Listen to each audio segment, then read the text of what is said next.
Want to install and play Minecraft Java Edition on your Mac?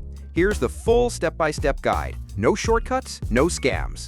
First, open Safari or any browser and go to Minecraft.net, the official Minecraft website.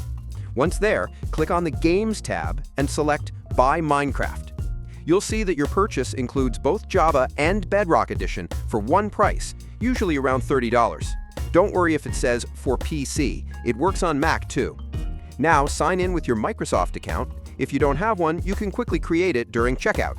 Choose your payment method and complete the purchase. Once that's done, you'll be redirected to a download page. Click Download for Mac and wait for the file to finish. When it's ready, open the .dmg file and drag the Minecraft icon into your Applications folder.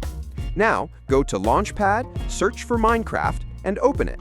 You might see a message saying it's an app downloaded from the internet. Just click Open. This will launch the Minecraft launcher. Sign in with your Microsoft account, set your username, and click Let's Go. Now just hit play and you're in. Minecraft Java Edition running smoothly on your Mac. That's it. No tricks, no extra apps, just the official way to play Minecraft on macOS. Like and follow for more gaming guides made simple.